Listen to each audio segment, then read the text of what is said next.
Indian geography के अंतर्गत हम पढ़ेंगे भारत की प्राकृतिक वनस्पति। ठीक है, तो सबसे पहले हम देख लेते हैं प्राकृतिक वनस्पति होती क्या है। प्राकृतिक वनस्पति जो है, इसकी परिभाषा है बिना किसी बाहरी हस्तक्षेप के उगने वाली व मिट्टी तथा जलवायु के अनुसार ढाल लेने वाली वनस्पति, इसे प्राकृतिक वनस्पति कहते हैं। मतलब ऐसी वनस्पति जिसमें मानव का कोई हस्तक्षेप नहीं होता, ठीक है, और नेचुरल रूप से उगती है और वहाँ की जो मिट्टी है, जलवायु है, उस स्थान की उसके अनुसार वो खुद को ढाल लेती है। जैसे रेगिस्तान की वनस्पति है वो अलग तरह की होगी, क्योंकि रेगिस्तान की जलवायु और मिट्टी है जो है वो अलग है, इस कारण से वहाँ पर अलग प्रकार की वनस्पति उगती है। या कोई पहाड़ी इलाका है तो वहाँ पर अलग प्रकार की वनस्पति पाई जाएगी, क्योंकि वहाँ की जलवायु और मृदा जो है वो अलग तरीके की होती है। क्योंकि पहाड़ी इलाके जो है अधिकतर ठंडे होते हैं, ठंडे इलाके होते हैं पहाड़ी इलाके, जैसे हिमालय है और भी कोई पर्वतमाला देख लो, अधिकांश पर्वतमाला का जो ऊपर वाला भाग है वो ठंडा होता है, इस कारण से वहाँ पर अलग प्रकार की वनस्पति उगती है। ठीक है, तो प्राकृतिक वनस्पति का मतलब हो गया बिना किसी बाहरी हस्तक्षेप के उगने वाली वनस्पति जो मिट्टी एवं जलवायु के अनुसार खुद को ढाल लेती है। ठीक है, इस तरह से इसकी परिभाषा होगी। प्राकृतिक वनस्पति और जो हम फसल वगैरह बोलते हैं उसमें दोनों में फ़र्क क्या है? दोनों में फ़र्क यही है, फसलों में तो क्या है, मानव का हस्तक्षेप होता है, मानव जैसा चाहता है वैसा होता है, फसल को जब चाहे तब होता है। लेकिन प्राकृतिक वनस्पति जो है वो प्रकृति के हिसाब से ऑटोमेटिक ही उगती है। ठीक है, वहाँ की जलवायु है, मिट्टी है और भी जो कंडीशन है वहाँ की, उनके अकॉर्डिंग वो खुद उगती है। ठीक है, सेकंड यहाँ पे लिखा हुआ है जलवायु, वर्षा, तापमान, मिट्टी से प्रभावित। तो ये चार कारक जो है ये है प्राकृतिक वनस्पति को प्रभावित करने वाले कारक। जलवायु में क्या क्या चीज़ें आ जाएंगी? जलवायु में वर्षा आ जाएगा, तापमान आ जाएगा, ठीक है, आर्द्रता आ जाएगी।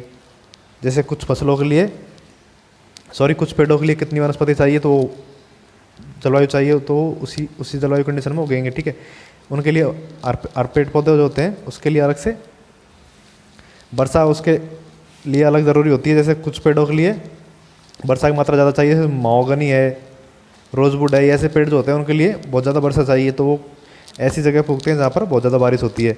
जबकि कुछ पेड़ हैं जैसे राजस्थान में है, कैक्टस वगैरह होते हैं, ठीक है, तो इनके लिए बारिश की मात्रा बहुत कम चाहिए होती है, तो ये ऐसे स्थानों पर भी उग जाते हैं जहाँ पर बारिश बहुत कम होती है।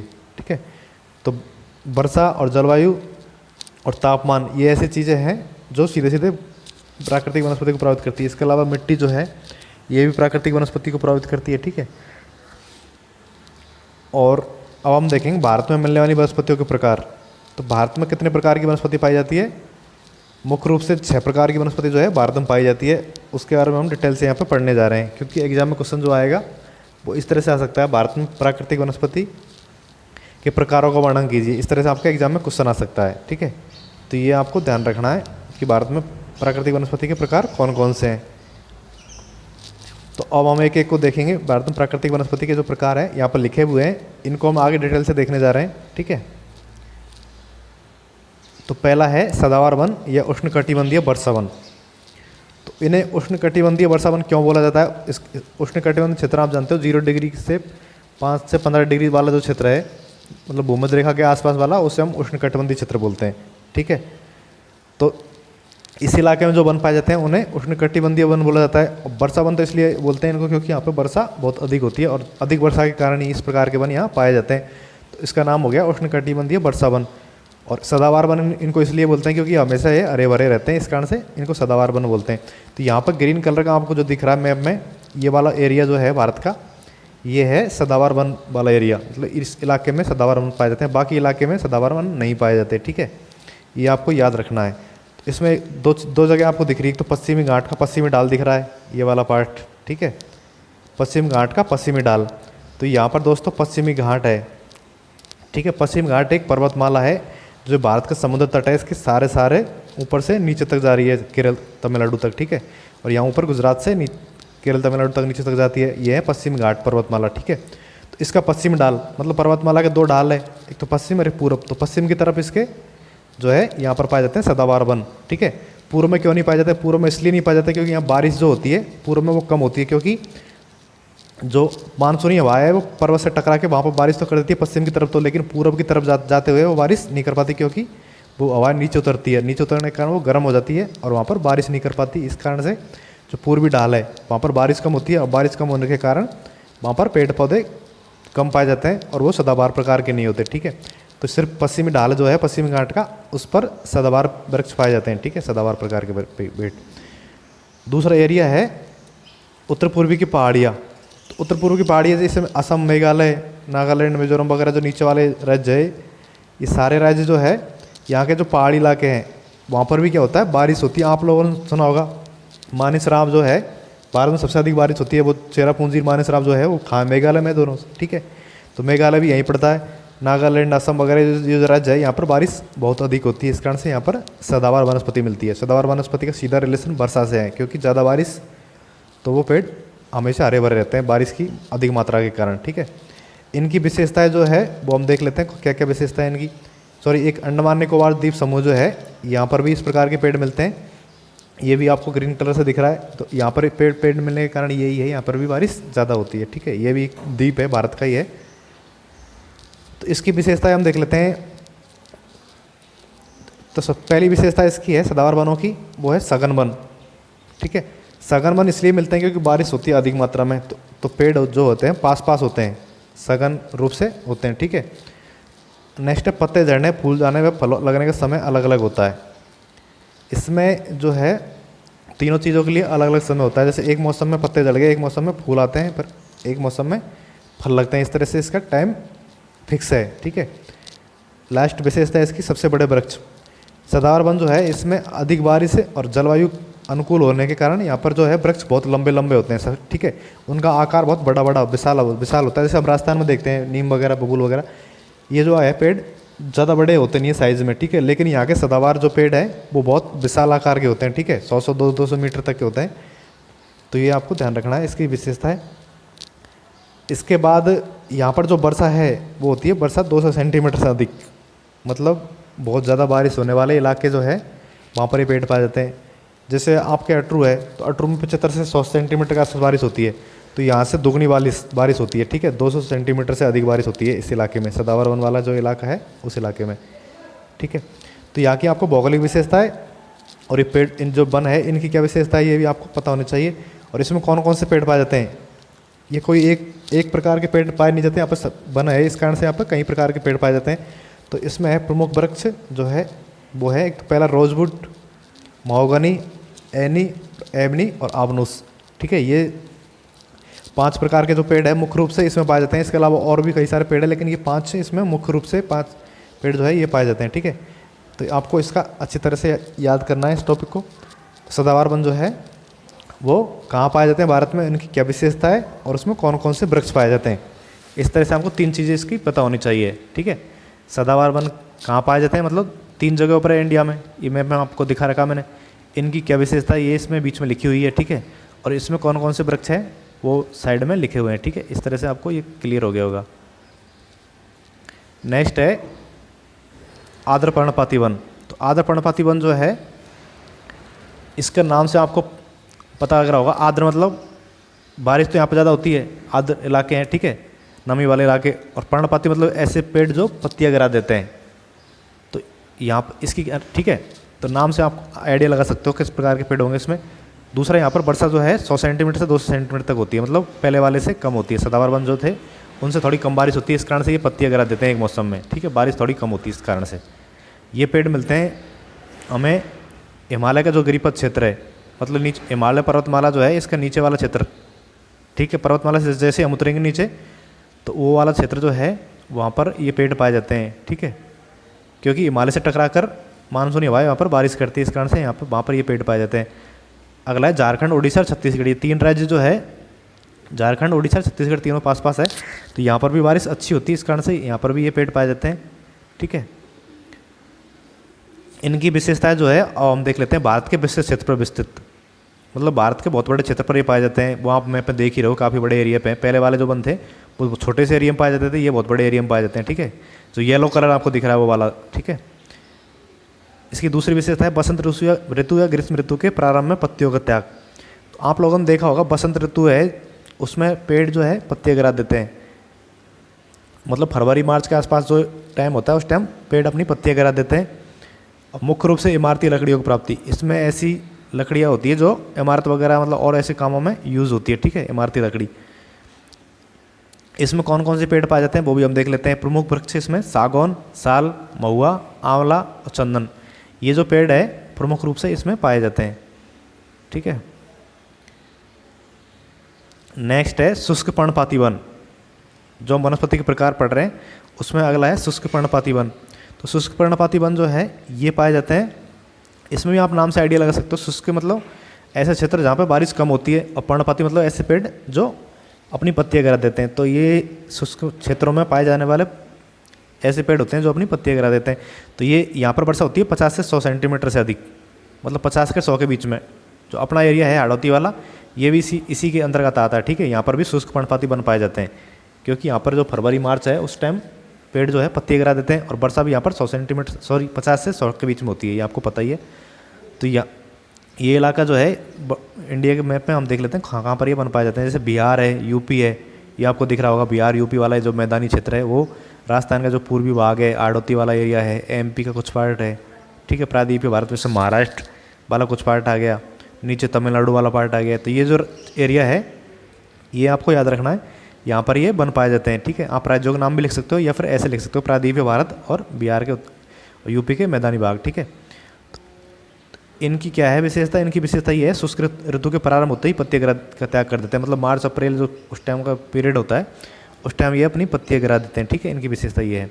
इसमें प्रमुख वृक्ष जो है पलाश का होता है, एक अमलतास, एक बेल और खैर का, ठीक है। ये आपने सारे पेड़ देखे होंगे, इनका नाम सुना होगा क्योंकि इस इलाके में भी मिलते हैं। तो ये आपको याद रखने कौन कौन से पेड़ शुष्क पर्णपाती वनों में पाए जाते हैं, ठीक है। तो हम भारत की वनस्पतियों के प्रकार पढ़ रहे थे, इसमें आपने 3 पढ़ लिए हैं अब तक। चौथा है पर्वतीय वन। तो पर्वतीय वन, ये भी आपको नाम से आइडिया लग रहा होगा, पर्वतीय क्षेत्रों में जो वन पाए जाते हैं उन्हें हम पर्वतीय वन बोलते हैं। तो पर्वतीय वन जो है मुख्य रूप से हिमालय पर्वतमाला जो है उसमें पाए जाते हैं, क्योंकि वहाँ की जो है जलवायु है वो बिल्कुल अलग है, ठीक है। ठंडी जलवायु है वहाँ पर, और दूसरा वहाँ पर पर्वतीय इलाका है, इस कारण से वहाँ पर अलग ही प्रकार की वनस्पति पाई जाती है। तो ये पर्वतीय वन जो है वो कहाँ पाए जाते हैं? जैसे पहला है जम्मू कश्मीर, हिमाचल और उत्तराखंड, यूके उत्तराखंड, ठीक है। 3 राज्य जो है जो रेड कलर से आपको दिखाई दे रहे हैं, इन तीनों राज्यों में पाई जाती है। इसके अलावा सिक्किम जो है ये भी भारत का राज्य है, यहाँ पर भी ये वनस्पति पाई जाती है। इसके अलावा अरुणाचल प्रदेश जो उत्तर पूर्व का राज्य है, यहाँ पर भी इस प्रकार के वन पाए जाते हैं, ठीक है। इसमें इसकी विशेषता खास क्या है? इसकी खास विशेषता ये है, इसमें भिन्न भिन्न ऊंचाई पर भिन्न भिन्न प्रकार के वन पाए जाते हैं। मतलब जैसे हम पहाड़ से ऊपर की तरफ जाएंगे, पहाड़ पर जैसे जैसे हम चढ़ेंगे तो अलग अलग प्रकार के वन आते जाते हैं। ऊंचाई के हिसाब से अलग प्रकार के पेड़ आपको देखने को मिलेंगे। आप नीचे से ऊपर जाओगे तो आपको अलग अलग प्रकार के मिलेंगे। नीचे जो है आपको बड़े बड़े पेड़ मिलेंगे, बड़ी बड़ी साइज वाले, ठीक है। जैसे जैसे आप ऊपर जाओगे पेड़ों का आकार कम होता जाएगा और पेड़ भी कम होते जाएंगे, पेड़ों की संख्या जो है वो भी कम होती जाएगी। ये आप कभी पहाड़ी इलाकों में जाओगे, ठीक है, उत्तराखंड वगैरह, केदारनाथ बद्रीनाथ वगैरह, कभी आपका जाना हो तो आप आसानी से इसे देख सकते हो, ठीक है। और जो पेड़ है वो भी चेंज होते जाएंगे, ठीक है। कि नीचे जो अलग प्रकार के पेड़ मिलेंगे आपको, ऊपर जाओगे तो वहाँ पर आपको अलग प्रकार के पेड़ मिलेंगे, ठीक है। तो इसमें जो प्रमुख वृक्ष है वो कौन कौन से हैं? उसमें है देवदार की लकड़ी फेमस है, ओक, चेस्टनट, रोडोडेंड्रन, ठीक है, बर्च, सिल्वर फर, जूनिपर, मास और लाइकेन। ये सारे जो वृक्ष है वो है पर्वतीय वनों में पाए जाते हैं, ठीक है। भारत में कहीं भी नहीं है, और उत्तर पूर्व के अलावा आप देख रहे हो मैं अपना जो रेड कलर है उसके अलावा। तो इसमें जो है कौन कौन से वन पाए जाते हैं, जैसे किस तरह से आप ये बढ़ते हैं हाइट के हिसाब से। जैसे यहाँ पे एक पर्वत का डायग्राम बना हुआ है, ठीक है। तो सबसे नीचे पर्वत के नीचे वाला पार्ट जो है उसमें मिलेंगे सदाबहार वन। इससे हम थोड़ा ऊपर चढ़ेंगे पहाड़ के तो वहाँ मिलेंगे आपको आर्द्र शीतोष्ण, ठीक है। जैसे हम हिमालय पर्वत मान लो इसको, तो हिमालय पर हम जैसे सबसे नीचे रहेंगे तो वहाँ पर रहेंगे सदाबहार वन। उससे ऊपर हम जाएंगे ऊंचाई पर तो आर्द्र शीतोष्ण वाले वन मिलेंगे आपको, ठीक है। और उससे ऊपर शंकुधारी वन, ऐसे वन में जो वृक्ष जो देखने में शंकु जैसे लगते हैं, ठीक है, शंकु के आकार के। उससे ऊपर अल्पाइन वन, मतलब अल्पाइन में तो छोटे छोटे पेड़ पाए जाते हैं, इसमें दूर दूर पेड़ होते हैं, ठीक है। उससे ऊपर घास के मैदान, मतलब पेड़ बहुत कम मिलते हैं, घास से ज़्यादा मिलती है, ठीक है। इस तरह से हम जैसे जैसे पहाड़ के ऊपर जाते हैं इस तरह से वन पाए जाते हैं, ठीक है। अगला है कांटेदार वन। तो कांटेदार वन जो है ये आपको इसमें दिखाई दे रहा होगा, वाइट कलर से जो दिखाई दे रहा है ये कांटेदार वनों का क्षेत्र है भारत में, ठीक है। तो कांटेदार वन नाम से भी इसमें पता लगा सकते हैं हम, कांटे ऐसे पेड़ जिनमें कांटे पाए जाते हैं। तो ऐसे पेड़ कहाँ पे मिलते हैं? ऐसे पेड़ तो राजस्थान गुजरात वाला जो एरिया दिखा रखा है यहाँ पर, राजस्थान गुजरात और हरियाणा, तीनों राज्यों का जो मरुस्थलीय क्षेत्र है उसमें इस प्रकार के वन मिलते हैं, क्योंकि यहाँ पर पानी की कमी होती है, इस कारण से वो पेड़ जो है कांटेदार होते हैं, ठीक है।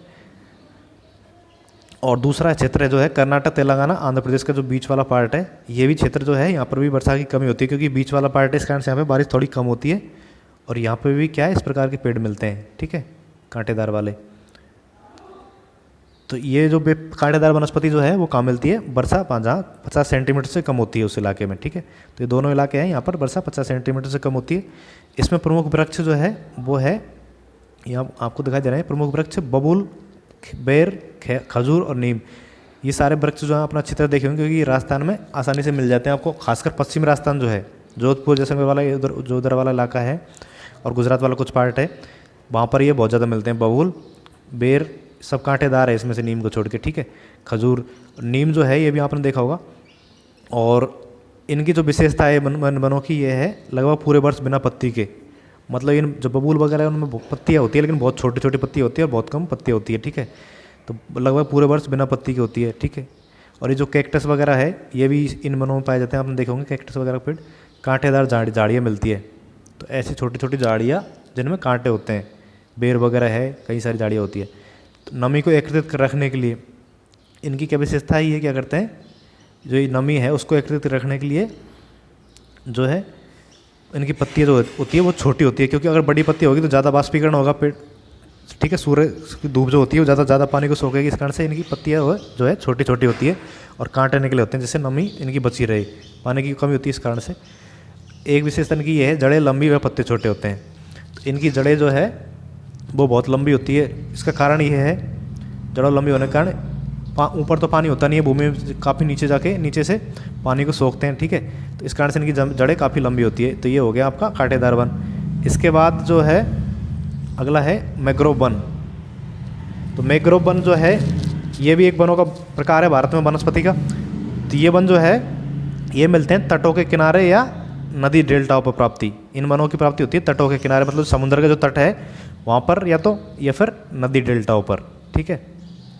मैंग्रोव वन ऐसे जगह पर मिलते हैं जहाँ पर दलदली इलाके हैं, ठीक है, उन इलाकों में ये वन मिलते हैं। तो दलदली इलाके भारत में एक तो ये गंगा ब्रह्मपुत्र का जो डेल्टा है, ठीक है, ये दिखाई दे रहा है आपको येलो कलर में, यहाँ पर पाए जाते हैं, क्योंकि यहाँ पर बहुत बड़े इलाके में यहाँ पर डेल्टाई क्षेत्र है, मतलब दलदली इलाका है, पूरा पानी भरा हुआ है, कुछ कुछ स्थानों पर कुछ कुछ स्थानों पेड़ पौधे पाए जाते हैं, जीव जंतु भी बहुत सारे यहाँ पर।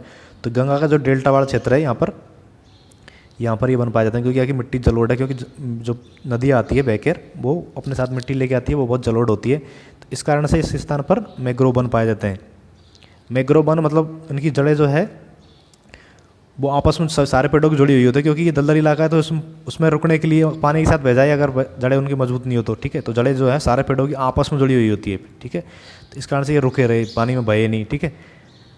एक गोदावरी डेल्टा जो है, कृष्णा गोदावरी वाला डेल्टा, यहाँ पर भी ये वन पाए जाते हैं, ये आंध्र प्रदेश में है। और कृष्णा डेल्टा जो है इसमें थोड़ा मैप में थोड़ा नीचे दिखा रखा है, लेकिन थोड़ा ऊपर है, तो ये भी आंध्र प्रदेश वाले इलाके में ही है, यहाँ पर भी इस प्रकार के वन पाए जाते हैं। इसमें सबसे प्रमुख वृक्ष जो है मैंग्रोव वनों में वो है सुंदरी वन, ठीक है, सुंदरी वृक्ष। इसी कारण से जो गंगा ब्रह्मपुत्र डेल्टा है उसको सुंदरवन का डेल्टा बोलते हैं, क्योंकि वहाँ पर सुंदरी वृक्ष जो है बहुत ज़्यादा पाए जाते हैं, ठीक है। तो सुंदरी वृक्ष जो है इनकी प्रमुख वनस्पति है मैंग्रोव वनों की। एक है ओगला और पासुर, ये तीन जो पेड़ वृक्ष है ये प्रमुख रूप से इन वनों में मिलते हैं, मैंग्रोव वनों में, ठीक है। और इनकी विशेषता है समुद्र के खारे जल में वनस्पतियों का विकास होता है, मतलब जो तटीय इलाके हैं वहाँ पर कुछ पानी जो है खारा भी होता है, इस कारण से वहाँ पर इस प्रकार के पेड़ पाए जाते हैं जो सिर्फ खारे पानी में रहने वाले पेड़ भी इनमें बहुत मिलते हैं, ठीक है। और जड़ें एक दूसरे से जुड़ी होती है, जो सुनामी व चक्रवातों से रक्षा करती है। इनकी पेड़ों की जड़ें जुड़ी क्यों होती है, जुड़ी इसलिए होती है क्योंकि पेड़ ये पानी में नहीं भाई, दलदली इलाका है, इस कारण से पानी से बचने के लिए इनकी जड़ें आपस में जुड़ी होती है। लेकिन जो सुनामी वगैरह आती है, मतलब जो पानी की बड़ी बड़ी लहरें आती है, उनसे भी बचाव करते हैं, क्योंकि वो पानी अंदर नहीं आ पाता, लोगों के घरों तक नहीं आ पाता, उनसे पेड़ों से वहीं रुक जाता है, ठीक है। और चक्रवातों से भी रक्षा करते हैं। तो चक्रवात में भी यही होता है, चक्रवात में बहुत तेज़ तेज़ हवाएं चलती है और उसके साथ पानी की लहरें आती है, तो उससे ही बचाव कर देते हैं मैंग्रोव वन, ठीक है। तो ये आपका टॉपिक खत्म हो गया। इस टॉपिक के ऊपर क्वेश्चन बन सकता है आपके, भारत में वनस्पति के प्रकारों का वर्णन कीजिए। तो आपको मैंने 6 प्रकार की वनस्पति बताई है, इनका आपको डिटेल से वर्णन करना है। 3 चीज़ें आपको उसमें दिखानी है, वनस्पति की क्या क्या विशेषता है, वनस्पति कहाँ पाई जाती है और उसमें कौन कौन से वृक्ष पाए जाते हैं, इस तरह से आपको क्वेश्चन करना है, ठीक है। Thank you.